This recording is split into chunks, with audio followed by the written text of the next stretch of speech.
Good afternoon, everybody. This is Himani Vishnoi from Department of Home Science, Raghunath Girls Postgraduate College. Girls, today we will study about the sedentary lifestyle, which is another name for the disease is called a silent killer. Basically, it is not a disease but a lifestyle disorder. जो हम लोग बैठे रहने का काम करते हैं, less of physical activities में, no walking, no time for exercise, जिसकी वजह से हमारा स्टमक मेजरली तो यही है कि स्टमक या एब्डोमेन एरिया हमारा बाहर आ जाता है, फैट का डिपोजिशन हो जाता है हमारी बॉडी में। तो सेडेंट्री लाइफस्टाइल किसे कहते हैं? A type of lifestyle where an individual does not receive regular amount of physical activity. Sedentary lifestyle is a new smoking. जैसे लोगों को आदत होती है ना स्मोकिंग करने की, ऐसे हम लोगों को आदत हो गई है बैठे रहने के, काम करने की। जो भी चीज़ें चाहिए हमारी रीच में चाहिए। हमें बैठ के काम करने का इतना आदत है कि हमें बिल्कुल पसंद नहीं है कि हम उठ के चलें थोड़ा बहुत। आजकल तो वैसे भी रिमोट सेंसिंग डिवाइसेस आ चुके हैं या वॉइस सेंसिंग डिवाइसेस आ चुके हैं, जिसको आप बैठे बैठे आप बोल देते हो Alexa turn on the light, Alexa turn off the light, जिसकी वजह से हमारा जो थोड़ा बहुत भी फिजिकल एक्टिविटी होता था वो नहीं हो पाता था। अब कुछ कारण है सेडेंट्री लाइफस्टाइल के। सबसे पहला है technology, excessive use of laptops, mobile, TV, जिसकी वजह से हम लोगों ने एक्सरसाइज करना बिल्कुल बंद कर दिया है। जो भी हमारा फ्री टाइम होता है, वेदर हम लोग सोशल मीडिया पे रहते हैं, फेसबुक, इंस्टा, या ब्लॉगिंग करते हैं, या फिर हम लोग टीवी के आगे या तो सीरीज देख रहे हैं, जिसकी वजह से अगेन हम लोग फिजिकल एक्टिविटी नहीं कर रहे हैं। टेक अवे डिनर्स, खाना बनाने से मुक्ति टाइप कि अच्छा आज मन नहीं कर रहा है तो लेट्स गो आउट, बाहर कुछ खा के आ जाते हैं या बाहर से खाना पैक करा के ले आते हैं। नहीं तो अगर बाहर भी नहीं जाना है तो हम लोग जोमेटो, स्विगी के थ्रू खाना हम मंगवा लेते हैं। High sugar and processed food, जैसे आप लोगों के रियल जूसेस हो गए, पैक्ड फूड्स हो गए, जिसमें हाई अमाउंट ऑफ कैलोरीज होता है। ओवरहेड एंड अंडर न्यूट्रिश्ड, जो भी आप खाना खाते हैं, इधर excessive of calories, excessive of fat, आप बैलेंस डाइट नहीं लेते हो। इंस्टेंट मील्स, अभी खाया फिर थोड़ी देर में 10 मिनट बाद फिर भूख लगी, फिर आपने अपना फिलिंग के लिए लाइक मंचिंग। तो थोड़े लोगों को आदत होती है ना, हमें हमें कुछ कुछ कुछ कुछ थोड़ी थोड़ी देर में चाहिए होता है, उसको हम कहते हैं मंचिंग।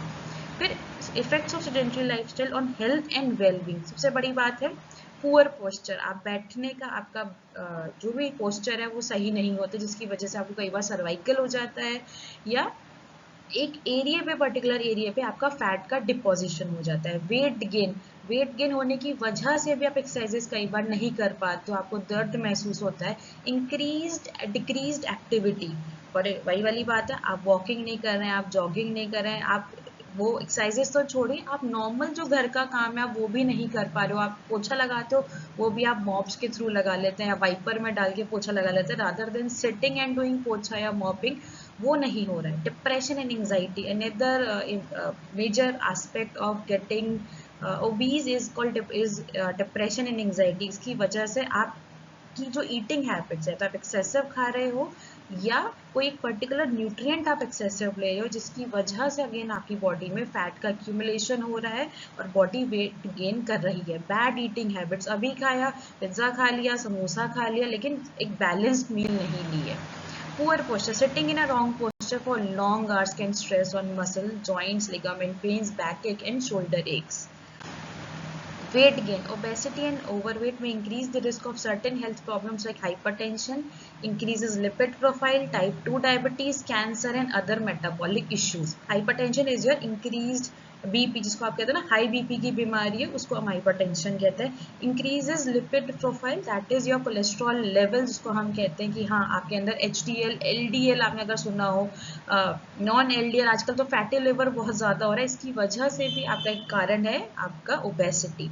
टाइप 2 डायबिटीज, जिसमें हम बोलते हैं ये नॉन इंसुलिन डिपेंडेंट डायबिटीज होती है। ये कई बार स्ट्रेस की वजह से, तो जरूरी नहीं है हेरिडिटी में डायबिटीज हो, कई बार डायबिटीज सिर्फ स्ट्रेस की और इरेगुलर ईटिंग हैबिट से भी डायबिटीज हो जाती है। Cancer, cancer is nothing but the multiplication of the cells. आपकी मैल नरिश डाइट, आप बैलेंस डाइट नहीं ले रहे हो, आप ब्लूबेरीज, ब्लैकबेरीज, एंटीऑक्सीडेंट्स नहीं खा रहे हो, जिसकी वजह से जो कैंसेरियस सेल्स हैं आपकी बॉडी में वो इंक्रीज हो जाते हैं। अदर मेटाबॉलिक डिसऑर्डर्स जो आपको हो सकते हैं अगर आप अपना सेडेंट्री लाइफस्टाइल मेंटेन करके रखते हो।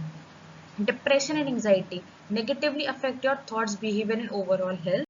Will get frustrated, irritated, lack of concentration, इसकी वजह से ये भी एक कारण है आपका सेडेंटरी लाइफस्टाइल का। Physical inactivity, it doubles the risk of cardiovascular diseases, diabetes, obesity, cervical hypertension, lipid disorders. अब बैड ईटिंग हैबिट्स में क्या क्या हो सकता है? स्किपिंग मील्स, आप मील सुबह खाया, दोपहर मन नहीं किया, शाम को खा लिया, अगेन रात में नहीं खाया, फिर लेट नाइट आप लोगों ने खाया। क्रेविंग्स होना, आज मन कर रहा है बाहर का कुछ पिज्जा खाने का, या एक्सेसिव अनार खाने का मन कर रहा है, कोई पर्टिकुलर, जब भी आपके अंदर विटामिन की कमी होती है तो आप मीठे पे अगर आप जा रहे हो तो दैट मीन्स आपके अंदर विटामिन बी की कमी हो रही है। Eating junk, fast foods, ready to cook foods, ready to eat foods, high processed and sugar foods, carbonated beverages, जितने भी आप ले रहे हो, कोल्ड ड्रिंक, थम्स अप्स, ये सारे आपके कार्बोनेटेड बेवरेजेस है जो again leads to the obesity. क्या कर सकते हो आप अपने ओबेसिटी को या सेडेंटरी लाइफस्टाइल को हटाने के लिए? सबसे पहला है stand up after every 30 minutes. आप ऑफिस में भी काम कर रहे हो तो बेटर है कि आप अगर आधे घंटे में नहीं उठ पा रहे हो तो एटलीस्ट ठीक है, आप 45 मिनट्स बाद उठ जाओ, 1 घंटे बाद उठ जाओ, एंड टेक अ वॉक। आप ऑफिस में एक छोटा सा वॉक ले लो, जिसकी वजह से जो आपकी बॉडी में स्टिफनेस आ रही है इतनी देर बैठे रहने की, वो कम हो जाए। डेली 30 मिनट्स ऑफ इधर मॉर्निंग और इवनिंग, वो आपको अपनी रूटीन में आपको वो रखनी पड़ेगी। फोन कॉल्स वाइल वॉकिंग, हम लोग बैठे रहते हैं या लेटे रहते हैं, फोन कॉल्स होते हैं, वो बेटर है कि आप उन्हें वाइल वॉकिंग आप फोन कॉल्स दो। रादर देन यूजिंग लिफ्ट, आप स्टेयर्स का यूज कीजिए। फुट रेस्ट, ऑब्वियसली जैसे कई लोगों को बैठने का काम है तो उनके पैरों में स्वेलिंग आ रही है, पैर लटके रहते हैं, तो आप बेटर है कि आप फुट रेस्ट यूज करें सो दैट आपके पैरों में स्वेलिंग है और जो ब्लड का सर्कुलेशन है वो इजीली हो जाए। Sit cross leg in office, schools and coaching, study while walking, थोड़ा बहुत बैठ के पढ़ लिया, थोड़ा घूम के पढ़ लिया। Improve your eating habits, no to packet foods, ready to cook, और ये वाले फूड्स जो होते हैं वो बिल्कुल खत्म कर दीजिए, जैसे चिप्स हो गया, मैगी हो गई, yippee हो गई, बहुत सारी चीजें आती हैं, आप उनको खत्म कर सकते हैं। Have healthy snacks like roasted चना, पफ्ड राइस, योर मुरमुरा, मखाने, कैश्यूज मतलब काजू, जैगरी, गुड़, पीनट्स, रागी, मटरी, फ्रूट्स। आजकल तो मिलेट्स का बहुत क्रेज है, तो include bajra and other seasonal millet, so that आपकी बॉडी में मोटे अनाज से मिलने वाले पोषक तत्वों की कमी ना हो। डू नॉट स्किप मील, मील को कोई भी स्किप नहीं करना है। ब्रेकफास्ट नहीं किया है तो ऐसा नहीं है कि रोज ही नहीं करना, it's better to have breakfast, और ब्रेकफास्ट किसी वजह से नहीं कर पा रहे हो तो एटलीस्ट हैव एप्पल और सर्टेन फूड जो आप ऑफिस में जाते वक्त रास्ते में आप खा पाओ। Keep your self hydrated, have at least 10 glasses of water like butter milk, coconut water, fruits to name some. If you have constipation, have Gulkand after every meal. If you have acidity issue, have wet poha with curd. Meal planning एक छोटा सा ये एक gist है meal planning का। Early morning में आप detox water ले सकते हो, whether you can have jeera water और मेथी वाटर और सिंपल लेमन और honey water with soak nuts. Breakfast around 8-8:30, egg, poha, upma, idli, uttapam, cheela, इनमें से आप कोई भी दो चीज या एक चीज आप डाल सकते हैं अपने साथ। हैव मिल्क और T plus any fruit you can add. Brunch, if it is not possible in your office, तो आप breakfast में ही एक fruit include कर सकते हैं. Lunch, pulao, curd, dal, roti. Have a balanced diet, have a colorful थाली. Evening again 4 to 6 have tea या soup with makhana, roasted चना. Dinner, चपाती, rice, दाल, पनीर, egg curry